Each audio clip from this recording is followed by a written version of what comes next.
बबेरू नगर पंचायत अध्यक्ष पद के लिए कांग्रेस प्रत्याशी ने प्रचार में झोंकी ताकत, जनता का मिल रहा सहयोग। पूरा मामला जनपद बांदा के बबेरू कस्बे का है, जहां पर नगर पंचायत अध्यक्ष पद के लिए उपचुनाव कराए जा रहे हैं, जिसको लेकर नगर पंचायत के अध्यक्ष पद के लिए कांग्रेस प्रत्याशी नमनरेश मिश्र ने चुनाव प्रचार में ताकत झोंक दी है और जनता से मिलकर सहयोग करने की अपील की है। वहीं जनता ने भी समर्थन करने के लिए कहा है। वहीं कांग्रेस प्रत्याशी नमनरेश मिश्र ने बताया कि अगर मैं चुनाव जीतता हूं तो सभी 16 वार्डों पर विकास करूंगा। बबेरू की जनता मुझे बहुत अच्छी तरीके से जानती है और इस बार मेरा चुनाव चिन्ह हाथ का पंजे पर मोहर लगाने के लिए तैयार रहें। बांदा से शैलेंद्र त्रिपाठी की रिपोर्ट। उनका व्यवसाय भी खड़ा रहे, उनके बाल बच्चों की व्यवस्था भी बनी रहे और तालाबों पर जो सरकार या सुप्रीम कोर्ट की गाइडलाइन। आप कांग्रेस द्वारा पार्टी से चुनाव के लिए प्रत्याशी घोषित किया गया है, आपको जनता का क्या समर्थन मिल रहा है?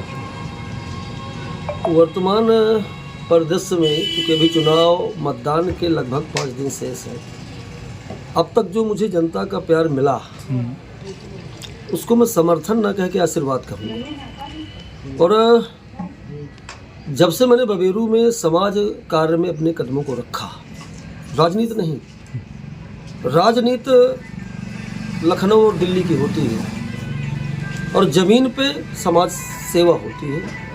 मुझे अपने बबेरू के सम्मानित बुजुर्गों का आशीर्वाद और बबेरू के युवाओं का प्यार मिला, माताओं का आशीर्वाद मिला और इस चुनाव में मैदान में जब मैं आया तो वह दूने गति के साथ, उत्साह के साथ वही आशीर्वाद प्यार मुझको मिला। किन चुनाव के मुद्दों को लेकर आप चुनाव मैदान में? मैंने पूर्व में भी बताया कि बबेरू नगर पंचायत में जो लगातार एक व्यवस्था चली आ रही थी कि जो भी चेयरमैन बनेगा निधियों का पैसा आएगा, उसका टेंडर कराएगा, टेंडर के आधार पर वो काम कराएगा। हमें इससे हटकर भी सोचने की ज़रूरत है। नगर पंचायत इस बबेरू नगर पंचायत का मुखिया इस बबेरू का सेवक होता है। खाली सीसी रोड बना देना ही उसका विकास नहीं। हमारे बबेरू के जो ज़मीनी मुद्दे हैं, मैंने पूर्व में बताया कि बबेरू में बृहद पैमाने पर उच्च स्तरीय अधिकारियों और मंत्रियों लेवल पर बात करके यहाँ की जल निकासी की समस्या को हमें निपटाने की पहली ज़रूरत होगी। दूसरा, हमारे यहाँ जाम की समस्या है। जाम की समस्या को हटाने के लिए कहीं ऐसा जाम की समस्या को हटाने को लेकर हम कार्य न करें जिससे हमारे व्यापारियों का नुकसान हो। हम व्यापारियों के नुकसान को कम से कम करते हुए और बबेरू की इस जाम की समस्या को निपटाने का भी काम करेंगे। तीसरा, बबेरू में जो भी विकास अभी तक हुआ वो अनियोजित हुआ। अनियोजित मतलब कोई इसकी प्लानिंग नहीं की गई।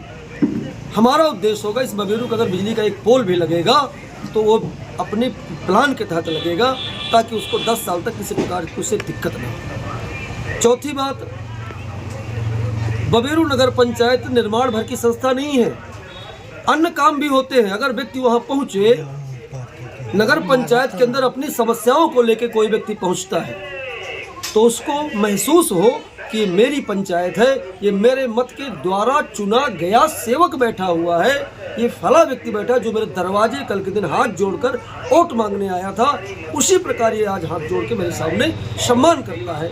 इसकी भी ज़रूरत है और इस विषय पर भी मैंने चिंतन किया।